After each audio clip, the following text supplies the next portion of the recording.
Hey, I'm Lex. And I'm Gibby, and welcome to another episode of Porch Swing People. Each week we bring a guest onto the porch to talk about whatever they want to talk about. Stories from the past, their current life, and their aspirations or thoughts for the future. So, who's our guest today, Gibby? Today is a long-time friend.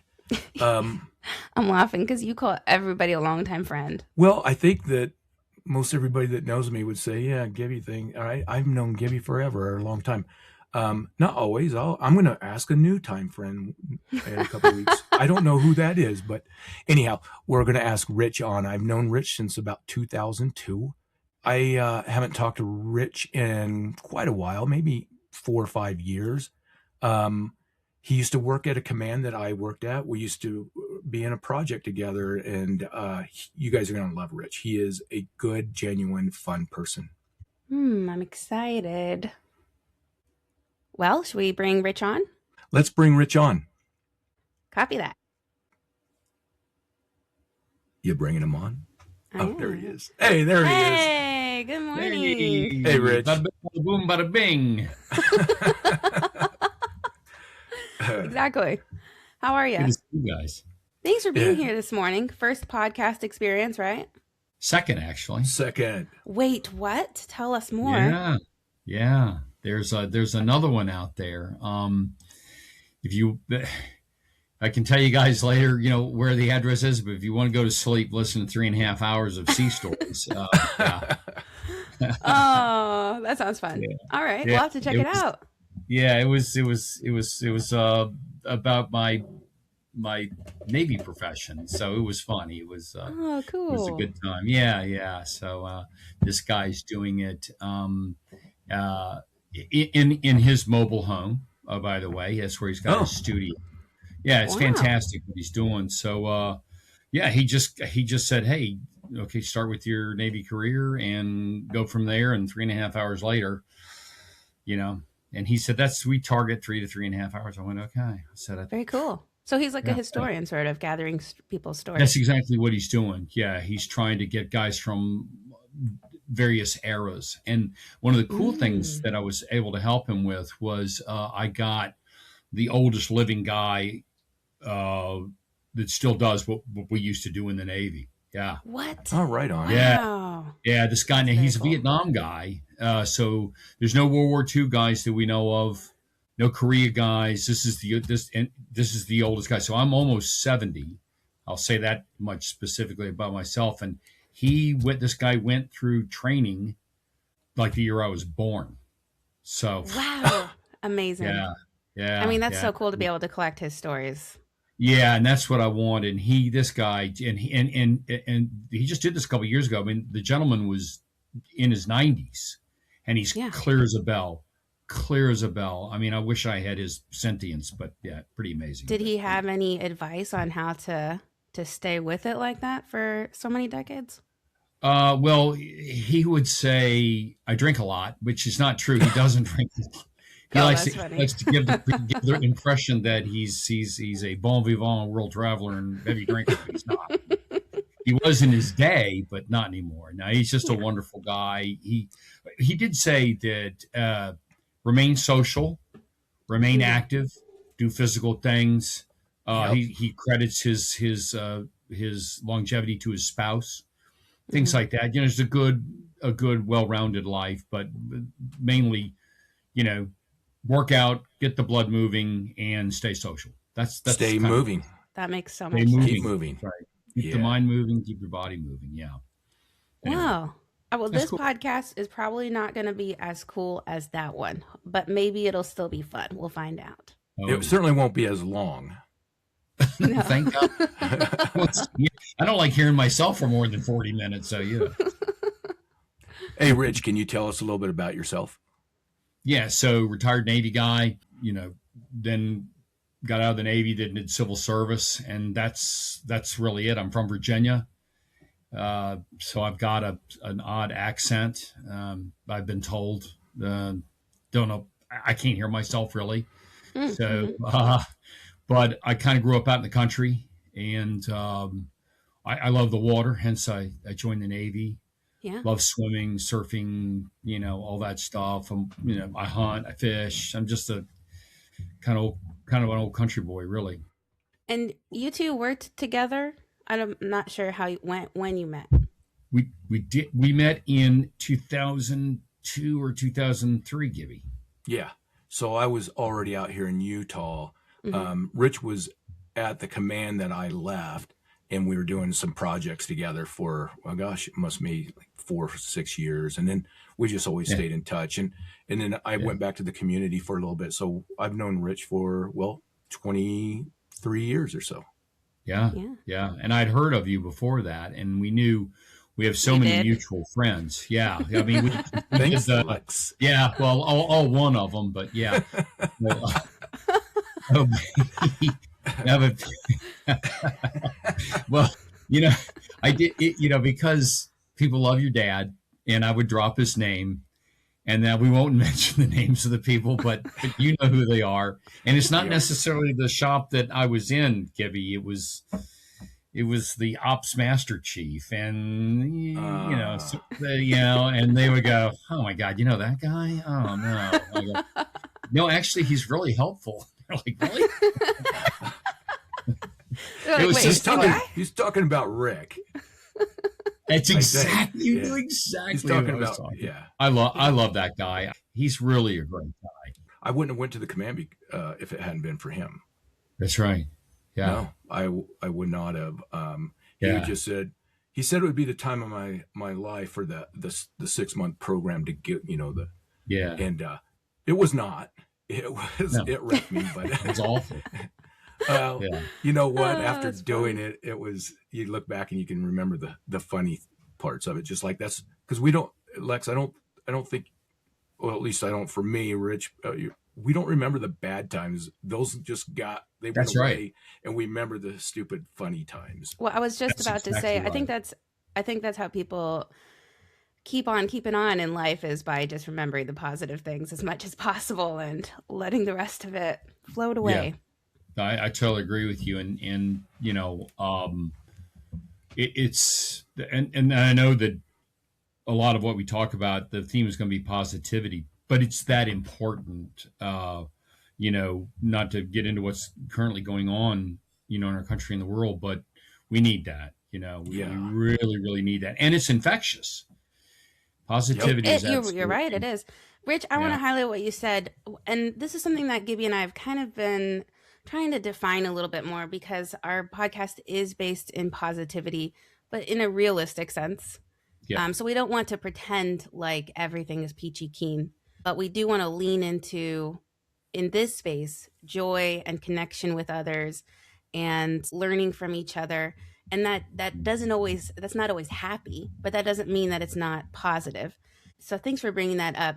I think what we're more of looking at is that we're not being downers and or gossiping about people. It's more of just a safe space for us all to connect with each other. And that's kind of what we're going for with our positivity theme. Yeah, we need more of that. You need more maybe of that. Get a laugh out of it too. Rich, where did you grow up? You grew up in the country. Yeah, so I grew up off the York River on a creek, and wow. a little bitty creek. I was the only kid on that creek. You were an only child? No, I had two older brothers, and they were important to my development, but they were much older than me. I see. We don't have the same father. Their father was in the Army, and he was killed in action. And then my mom remarried, and then married my dad. Then they had me. They're 9 and 10 years older than me. One was Navy, one was Air Force. My dad was in the Army, World War II guy. So, little Virginia town on a creek that dumped into the York River. Uh-huh. I had a John boat, with a little bitty engine on, a little 5 horsepower engine. We had dogs, had cat. We had all kinds of.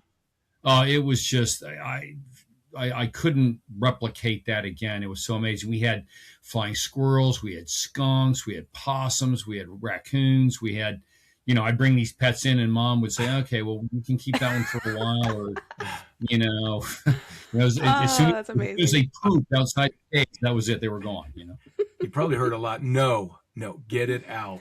That's I what love I how heard. you said, I bring these pets home. Like, not animals. You called them pets from the beginning. So, yeah, That's because amazing. they're little critters. They were like abandoned babies or something. I had a pet pig, actually, a little baby pig. Oh my gosh, that's amazing. Yeah. I had it was like, it was the perfect way for a boy to grow up, I That's think, if incredible. you can grow up in the country. Yeah. Yeah, My it's a great dad way to was, grow up. my mom and dad were, they were country folk. The land that I grew up on, you couldn't see another house. We were, it was like 35 acres. We had a field in front of the house, and my dad was a country boy, big time. There was nothing he couldn't do. He was a great hunter. He was a great fisherman. He was a great woodsman. He could navigate. He was, and he was a fantastic athlete.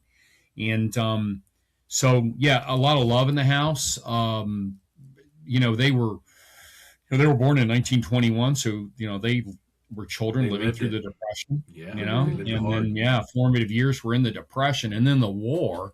Mm-hmm. And Mom, the first gentleman that Mom married, he made it through World War II. He was a West Point grad and made it through World War II, and Wow. fought the Japanese the whole time out in the Pacific. After they got married and he went off to war, she never saw him again until the war was over. Oh my gosh. Mom was used to being, she could take care of herself. She could absolutely take care of herself. She didn't have my two brothers at the time. That happened when he came back from war. They had the boys, but wow. So it was just her. Yeah, they're tough. We're Scots Irish, which is a double-edged sword. And that will play into one of the questions, I think. But are we going to talk about tempers here in a little bit? Resilience, maybe. Gibby, you know me. I've got a slow fuse, but I can amp up quick. But only it's not my default, Okay. Yeah, that makes sense. And Dad had a very slow fuse. He may have the slowest fuse of anybody. Mom, not so much. No nonsense kind of thing. Yeah, three knucklehead boys, and then Dad, who, he's a country boy, and he would come in the house with mud on him, and he would be the one to have to clean it up. So, I admire that. I wish I were more like that. Yeah. So I was really, really blessed. Wonderful little town, and grew up in the country, and yeah, you can't get much better than that if you're a boy. And yeah. Tell us about one of your favorite traditions growing up. So we'd go to church, and my dad ran a landscape department for this town, and there was a golf course, and after church, the tradition was. And ever since I was little, I don't even remember when we started doing this, but Dad would go to the golf course and take off his coat and tie, and I'd take off my coat and tie, and we'd get in a golf cart, and he would drive the entire golf course, inspecting the tee boxes, inspecting the sand traps, and the putting greens. So my dad was a horticulturist and a forester. That was his degrees he got from NC State. And he was brilliant at them, but again, he's a country boy. He wasn't a load sweater. He talked to his landscape crews, and he'd say, "Okay, hey, out there on green number 3, there's a bunch of divots that somebody didn't repair. You guys need to go out there and fix that." Or he'd fix them himself, and then he taught me how to do it. So, and I was never a good golfer. I love the game, but he taught me the appreciation of turf, and he would explain. And this course is actually a renowned course, and he worked with the very famous golf architect Robert Trent Jones.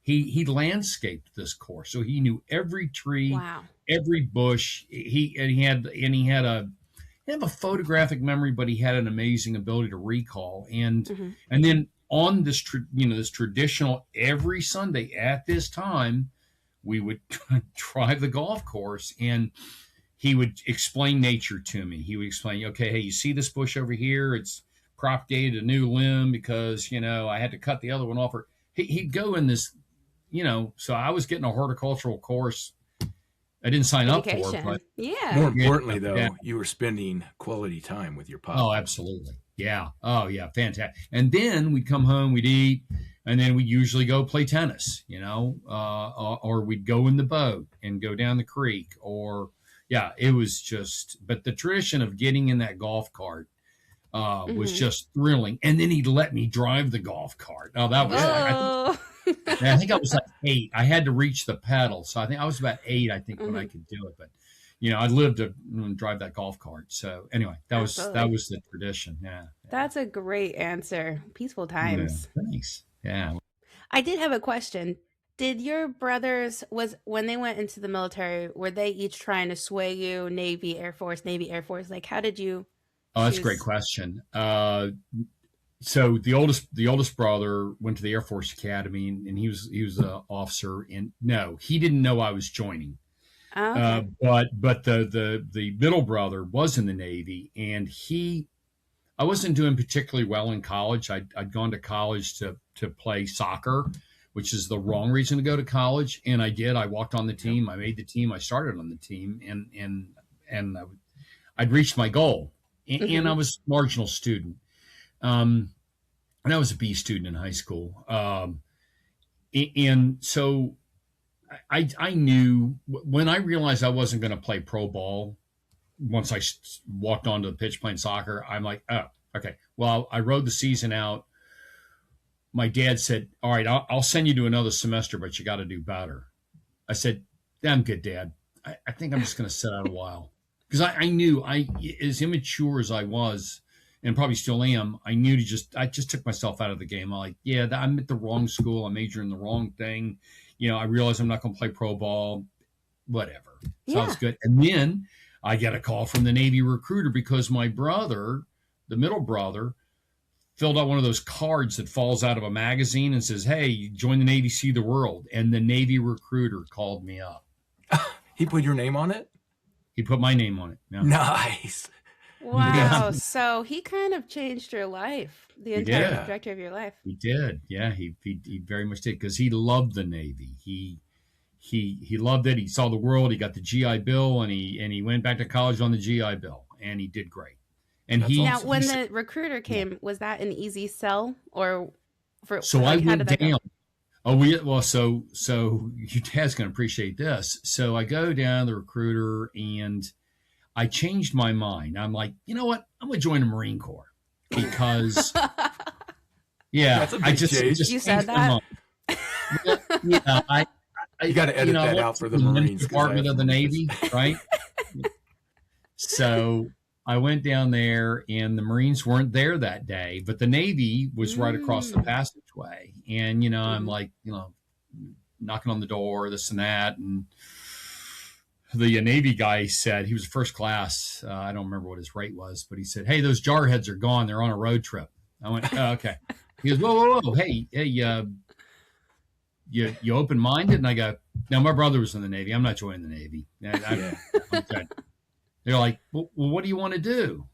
And I said, well, I want to dive and blow things up and jump out of airplanes. And he said, we got guys that do that. And so he talked me, that guy, he was a car salesman. He talked me into it. Yeah, we got guys that do that. So I'm like, okay. So, went in the Navy, went down to Orlando, and Gibby, the guy down in Orlando, was the Bullfrog. Oh, right on. He was the guy. He was the guy. And Lex, the Bullfrog is referring to the oldest frogman in active duty at the time. At any point in time, is that what that means? Yeah, so it switches when the oldest Bullfrog with the longest tenure when he retires, and then, of course, the next one steps up. Uh-huh. Yeah. It's quite the honor. And and this guy, legendary guy, a fantastic guy. Believe it or not, I actually had really good scores going into the Navy. And he said, why are you doing this? Why? Because I couldn't sign up to be a frogman. I had to go down there and try out. He said, you could be a nuke, and meaning a nuke propulsion guy. And I go, no, I don't want to do that. He said, okay, all right. Well, anyway, so I thought, hey, I'm going to be a frogman. And there's several kind of frogmen, but your dad's kind of frogmen. So then my orders came, and it had me going into another branch of Navy diving, and thank God he did that, because I wouldn't have made it through what your dad did. Because I know myself. I know I would have gone, this is stupid. You don't know that. Yeah, no, I know. I do. I swear to God, I've had, and you're kind to say that. I've had several frogmen say, "No, you would have made it through, Rich." No, I wouldn't have, because I'm kind of a, I would have quit. But what I went through was perfect. It was perfect. It's exactly what I should have been doing, and that's why I stuck with it for 30 years, because it was great, and I still got to work with great guys like your dad. So it win-win. Here's a funny one for you, Rich. I went down to talk to the Air Force recruiter, and he was gone. And the Navy dude was like, "You must be Gibson. You might want to talk to me." What? I didn't know about that. Yeah, I didn't know you were looking into the Air Force. I did not know that. Yeah, really? Wow. I had never heard of a Navy frogman, by the way. Yeah. It's amazing how just how much your life can change on these tiny things that happen and build up, and suddenly there you are. That's right. And Gibby, what did you always say about what SEALs do for a living? Basically, jump out of airplanes, shoot guns, blow things up, and dive underwater. Yep, that's what you would say. Just like Giddy that, up. Just like Rich said. Yeah, I was a water guy. I wanted to be on the water, I wasn't a diver previously. I just wanted to, I think, I had seen, I love Sea Hunt, the TV show Sea Hunt. I loved that. I was fascinated with it. My brother was a diver, not a Navy diver, but a diver. And, and I saw a movie called The Frogman. You know the one, Gibby. It's the one with Richard Widmark. Yeah. Yep. It's a minute ago. And that, I thought that was the coolest. That was the coolest thing. Yeah. So there was a little bit of influence there, but I knew that I had a buddy that was a Marine, so I wanted to do the Marine recon thing. That's what and because he told me, he goes, "Oh yeah, man, our school's better and we do more stuff." And he sold me, because he was my buddy, and of course. I didn't know any frogmen, but how cool it was that Master Chief changed my life. I was very lucky. Yeah. It all worked. Great stories. Yeah. Hey, so Rich, here's a different type of question. Yeah. Tell us about a show or a live performance that you saw that has left a big impression on you. Oh, okay. Yeah. Well, this goes back to jumping out of airplanes thing. So I don't remember who approached me, but I was stationed in Hawaii, and it was one of my skydiving buddies. He said, "Hey, would you like to skydive into a demonstration?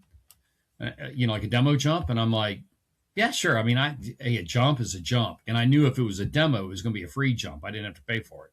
Yeah. So, because they cost $10 back then. So, still a lot now, man. Yeah. Well, hey, that's $10 really not just something back then. But yeah. So, anyway, I got the particulars. We did some practice. We jumped into Diamond Head Crater. Right on. That's amazing. Yeah, we jumped into it. We jumped into the Crater Fest. Wow. So it was a weekend of music. We jumped in. We were the opening act. We did a 4-way, Gibby. Yeah. And jumped out. We popped smoke. We got smoke grenades strapped to our legs so they can actually see you falling. Sure. And then we opened up, and then both of us did a biplane. That's where we stack on top of each other, and then we land. And it was really cool. And we all landed exactly where we were supposed to. It looked good. I guess it looked good. We didn't mess up, put it that way. And as soon as we landed, we took our gear off, and they ushered us over to the VIP section, and then Santana took the stage. Nice. Wow. You guys are rock stars. Totally. Oh my God. Well, yeah, for about 1 minute. And for a minute. Hey, you better enjoy that minute. I bet people are still talking about that. There's got to be people out there who are still talking about that. It was I loved Santana. Actually, all 4 of us loved Santana. And to be, we weren't center stage, but we were off the right, and it was free food and free beer and we free skydive and in Hawaii. That's incredible. In Hawaii, yeah, right. So not I don't know, not a bad day. That made and to see Santana. I think they just released an album. It wasn't Abraxas, but it was, I think his third album maybe. But wow, sounded as good live, maybe better live. Yeah, and so that was in '77. So awesome. Wow, that's an amazing story. Long time ago.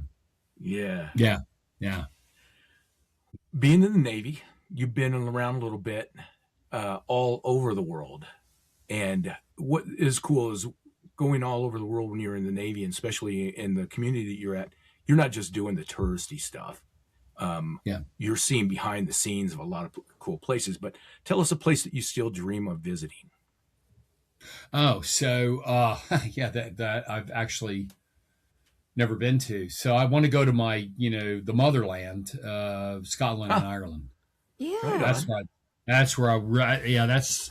My wife and I go back and forth about it. I sent her to Italy a few years ago with a good friend of hers, a couple of good friends of hers, and she just had, did the Amalfi Coast and Florence and Tuscany, all that. I want to do that. I really do. Yeah. But it's just I want to go see where my tribe's from. I know that my Scots side are from, up north, the Isle of Skye, and my Irish side are Donegal, and I don't know if that's how they pronounce it, but Cork. I know they pronounce it Cork. So, yeah. And as Gibby also knows, part of my work did take me to, we were working with our counterparts over in the United Kingdom. And I didn't have the chance to go over there at that time, but now I want to take my wife and my daughters and their husbands with them, and I think all of us were the boys they married they're Scots or Scots Irish or whatever. So we're gonna obviously go to the Guinness factory and anyway, definitely drive around. Yeah, that sounds amazing. That's what I dream. Yeah. That sounds like a good time. Yeah, we'll do it within the next year or 2 years. Yeah, it'll be soon. Cool. Yeah, thanks. Can you share a meaningful connection that you had with nature or an animal? Oh, yeah. So, sorry, I'm kind of going back over old ground, but it's that getting in that John. So I couldn't drive the golf cart until I could reach the pedals. But the one thing I could do is I could get in the John boat and go down that creek with my dog. And and I'd take a fishing pole, and I took I think I was 6 or 7. I was pretty young, but again, my dad was such a great teacher. He he taught me how to handle a weapon, how to fish, how to trap, run a daggone boat. Think about it. Yeah. A mother letting her child get in a boat to go down a creek towards a great river. I cannot think about it. Yeah, it's crazy. Yeah, it's like I love that. And it was awesome. Your parents would have got child services called on them at this time. That's exactly. Yeah, it worked because of the time period. That's for sure. Yeah. Because we're talking about the early '60s, and it was just nothing, But my mother had rules. You got to be back by dark. You're not to go in the river, and I did not violate that. I knew I was getting kind of away with something that none of my borderline. Friends, yeah. And my best friend, his mother, his uncle had drowned, so his mother was deathly afraid of the water, and she always told him when he would come see me, he lived across town, don't go to the creek, well, he would go to the creek. But it wasn't until he was about 10 that I could take him in the boat and we could go down the creek and comfortably. His mom was good with it. But that he had learned to swim by that time. And this creek is a very small creek, but it's big enough that and deep enough that you can drown in a teaspoon of water. But but just going to we'd see kingfishers, and we'd see osprey, and then we'd see water moccasins. You'd see Yeah. these snakes swimming in the Yeah. water. And you'd occasionally see deer. It was just was a, and this was an undeveloped creek. You maybe could see a couple of houses from the creek. It was pristine, and it's still fairly pristine to this day. There's not been a lot of development on it, and that's the creek I grew up in. That's the nature I grew up in, and that's yeah. I mean, that's my happy place in my childhood brain is that creek and that house. Yeah, Yeah, absolutely. I feel happy just listening to it. Yeah, we had the same rules because I was out in the farm a lot, and my grandmother was like, "You hear me call you? You get back here quick because that's dinner or lunch." You better get back here too. Yeah, and then after that, just make sure you're back by dark, and that was the rules. And we had, we didn't have we had a creek, but the creek was like ankle deep, so we didn't have, but we had a pond. And we'd drop trowel and we'd go skinny dipping all the time in that. It was just what we did. We didn't know any better. I didn't do that in the creek because when I was a little boy, my dad's crew that worked for me, he had about 120 guys that worked for him. And some of these gentlemen would come to the house, and because they didn't live on the water like we did, and they'd go down and they'd trap the snapping turtles. They trapped them. And snapping turtle stew, and they'd make it. And I remember I was a very little boy, and they had the snapping turtle, and I was my hand was going towards him because I was going to pet him on his head, right? Because I didn't know. It was just a turtle, right? Yeah. And and one of the men grabbed my hand and said, "Richard, don't do that." And then they got a stick and they put it in front of that snapping turtle, and he snapped that stick like it was nothing. Yeah. And that put the fear of God into me about snapping turtles. So I never went swimming I went swimming in the creek very rarely because I thought it was full of snapping turtles. So I went in the creek because I'm scared of snapping. You're probably picturing snapping turtles all over the place. Oh, all over the Bible, waiting for me. Yeah. There's the rich guy. That's incredible. Taking it out of my head. I didn't say this earlier when you were first talking about the creek and growing up in the woods, but I'm going to say it now. I feel like there's this imagery. If you were a girl or a woman, we would call you a Disney princess, right? So here we'll call you a Disney prince because that just sounds like such a magical way to I mean, you're bringing home animals that need rehab, and you're one with nature. What an incredible time period. Oh yeah. And then again, the Navy just put that on steroids because I still, in all the foreign countries I went to and worked with these foreign frogmen and special forces guys, these guys, most of these guys, as your dad knows, we do what we do because we're in nature. You're living in nature. Your mission is in nature, and you need to stop and sometimes appreciate nature. Like I went on an exercise down the Panama Canal, and I was in heaven in the Panama Canal. I love that place. Wow. I love it.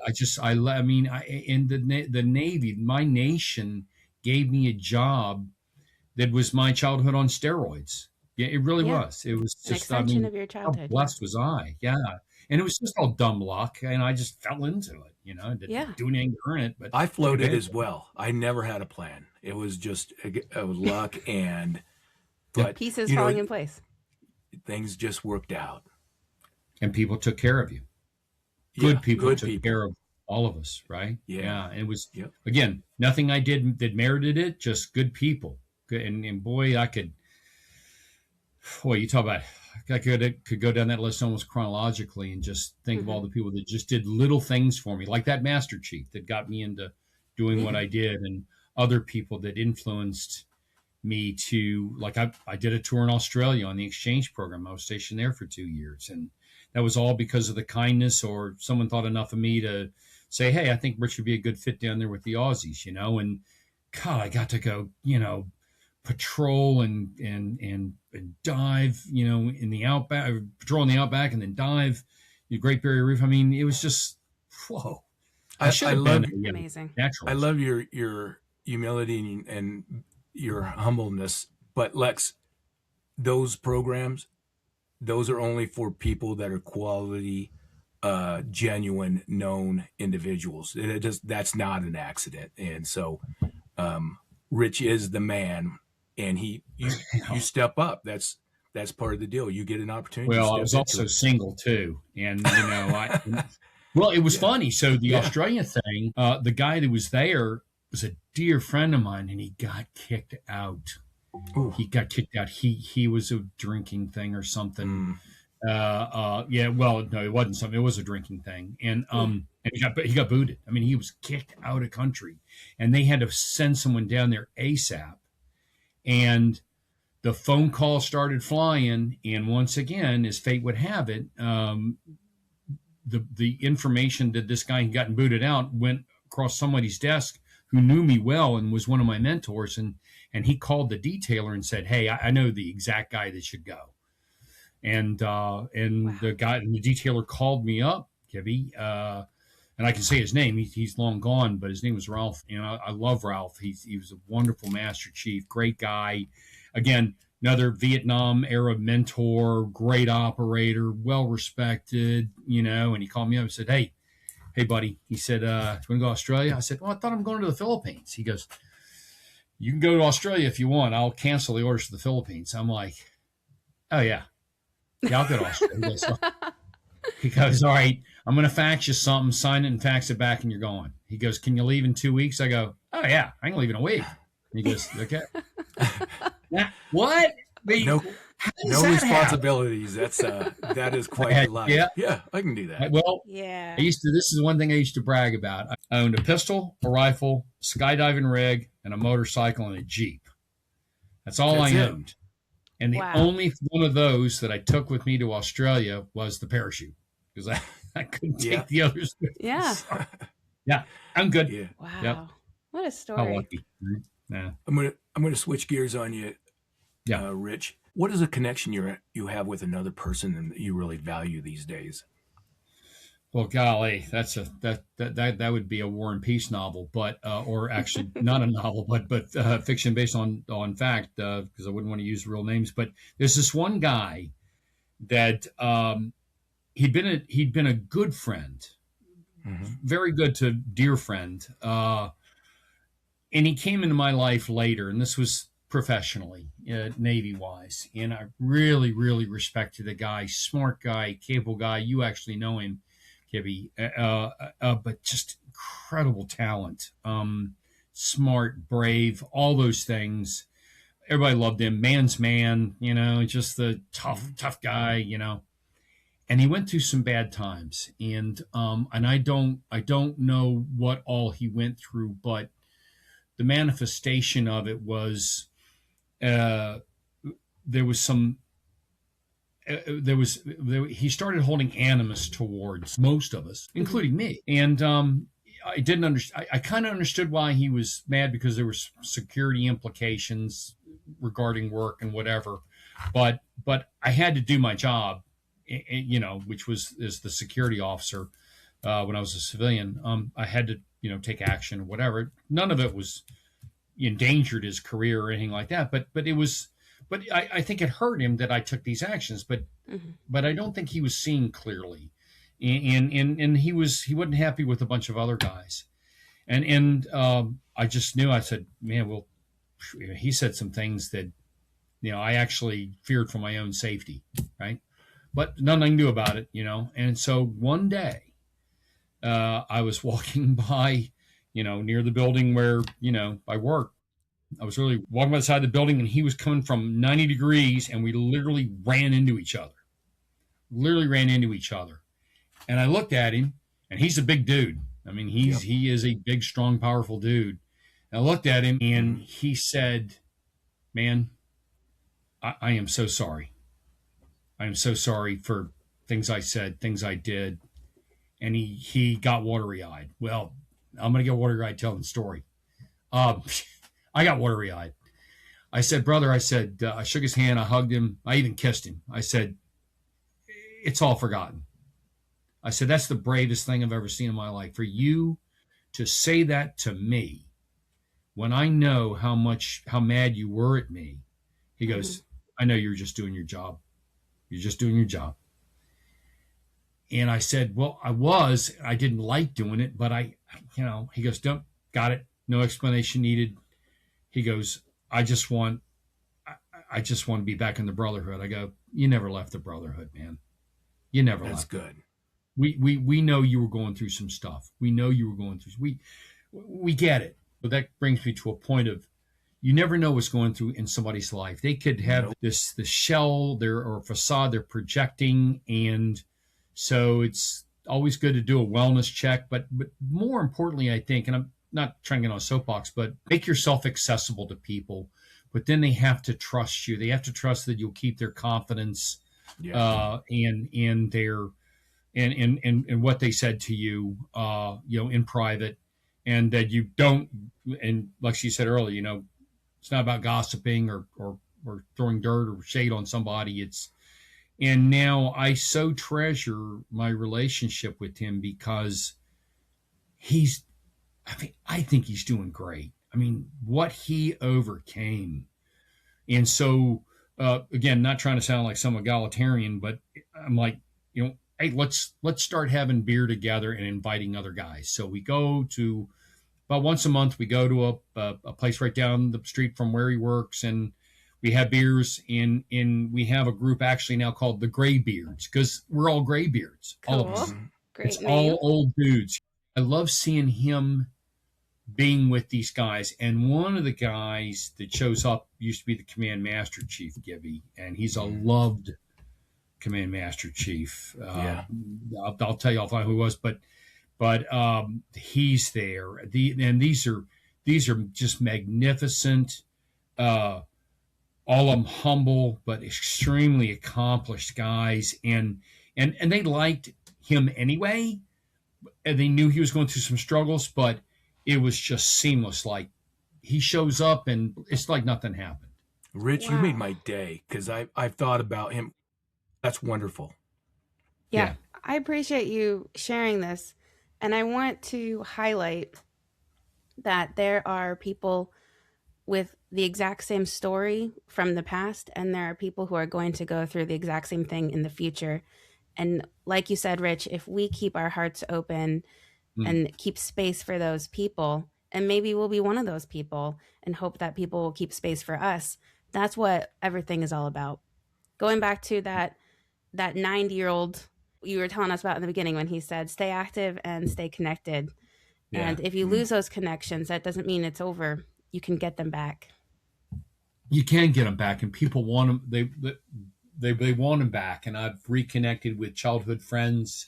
There was a funeral recently I went to, and I saw this guy. I hadn't seen him in 50 years. In fact, the last time we saw each other, we were playing lacrosse against each other. He was at a rival school, and I saw him. I hadn't seen him in 50 years. I go, so, what have you been doing the last 50 years, man? Besides being a lawyer. And it was like we'd never left each other. It was wow. That's amazing. Yeah. He was just a great guy anyway, and wasn't full of himself, even though he's very, very successful and all that, but just a wonderful guy. And so we reconnected too. So yeah, it's people, they want to stay connected, and they want to reconnect. And the I don't need to tell you guys this because of your high emotional IQ, but sometimes you just got to go, man, I am so sorry I lost contact with you. Put the onus on yourself and say, I don't know why life got in the way, but I miss you, and I'm glad I got to see you. I'm glad I'm seeing you. Let's stay connected now. No matter what age you are, it should not matter. Yeah. Yep. Man, that is good stuff.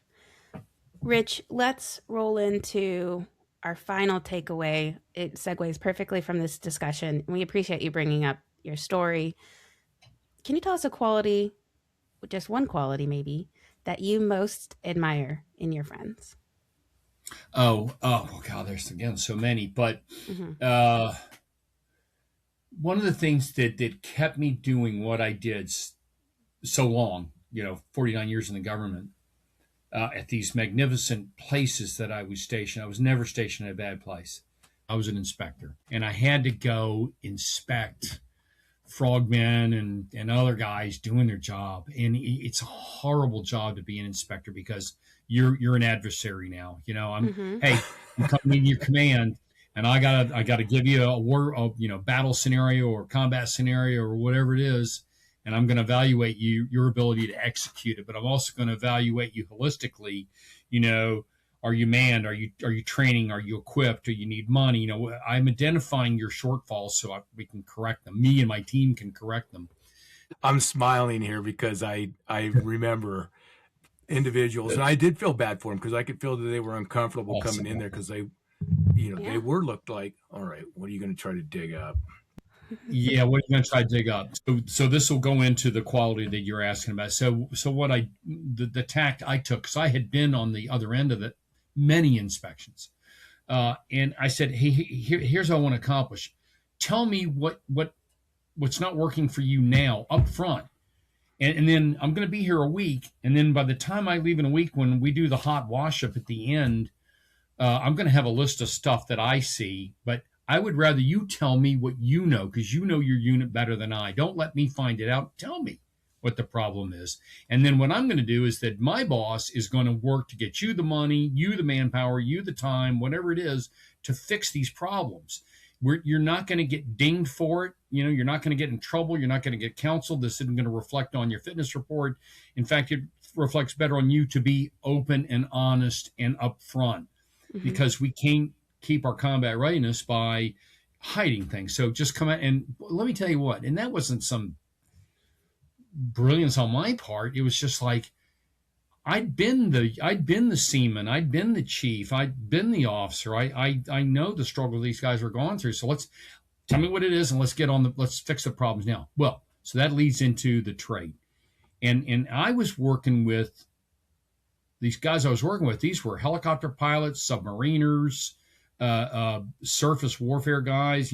All Navy guys, and so I was out of my element. I was the lone frogman officer there, and so I was grossly outnumbered. But here's what I love: teamwork.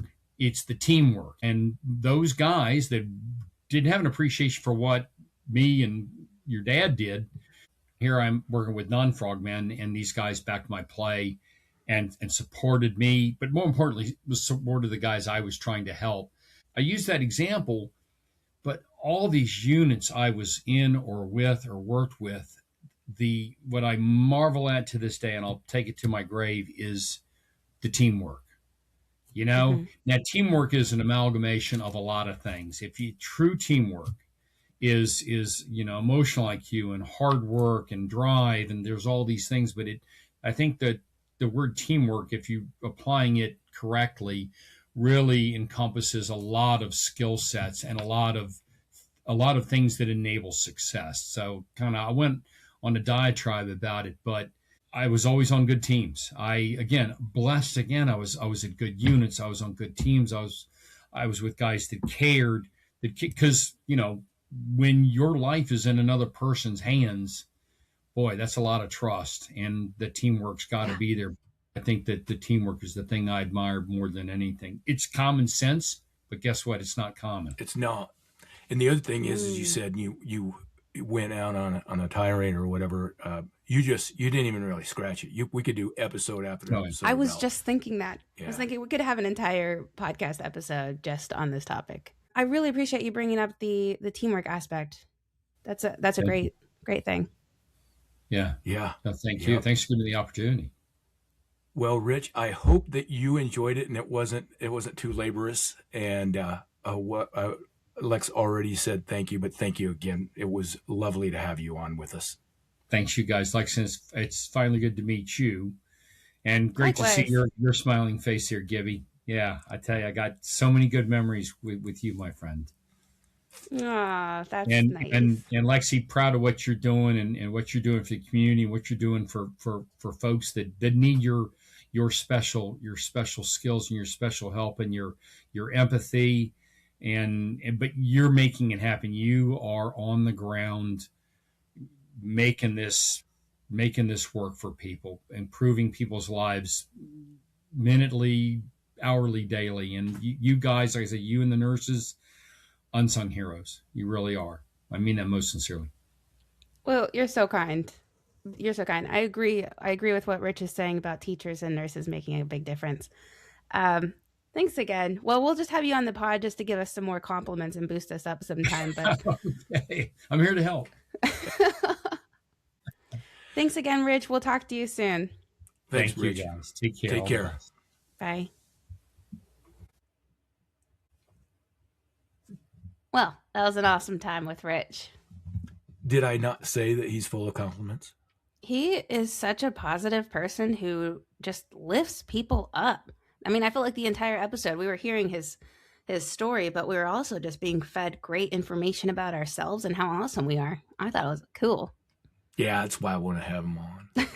No. No, I'm kidding. No, he is just a good person. And he is very positive. Yeah. That is not an act. He's that way all the time. He is just fun to be around.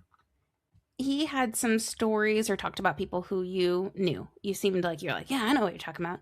I want to hear, what did you learn about Rich today? His childhood. He obviously loved his childhood. Outdoors. I said Disney Prince. I meant it. Disney Prince. First you said Disney Prince.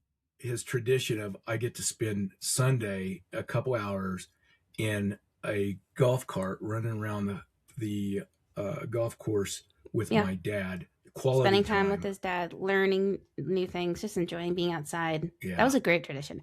And I feel like sometimes when we think about traditions, we think about traditions that revolve around holidays. So I love the traditions that people bring up that are just things that they did. Yeah. Yeah. It wasn't an event that made that tradition. It was the everyday or every week normal life thing. The life. Yeah. Yeah. You know what I love from his childhood is how scared he was of snapping turtles. Thinking that they're all just waiting for him. Growing up in my generation, I don't know. Okay, tell me about your generation. In my generation, we grew up afraid of two things. Quicksand and the Bermuda Triangle. And those were the two things that we needed to know about and be scared of regularly. I got, as far as a snapping turtle, he is so fortunate and lucky that that individual, when he was stopped him, yeah, he would have lost finger at very best. Yeah, I love the stories of just the camaraderie of his friends and the qualities that he appreciates in his friends and his teams. Yeah, I love the places that he's still dreaming of visiting, and I'm looking forward to that for him in the next couple of years of making it to Ireland and Scotland with his family. One thing that I am not surprised about, and to a fault, he totally downplays his humility and of who he is. He's such a good person, a super smart person, very intentional. Yeah. Can we end with a major appreciation for his story about the live performance on Diamond Head?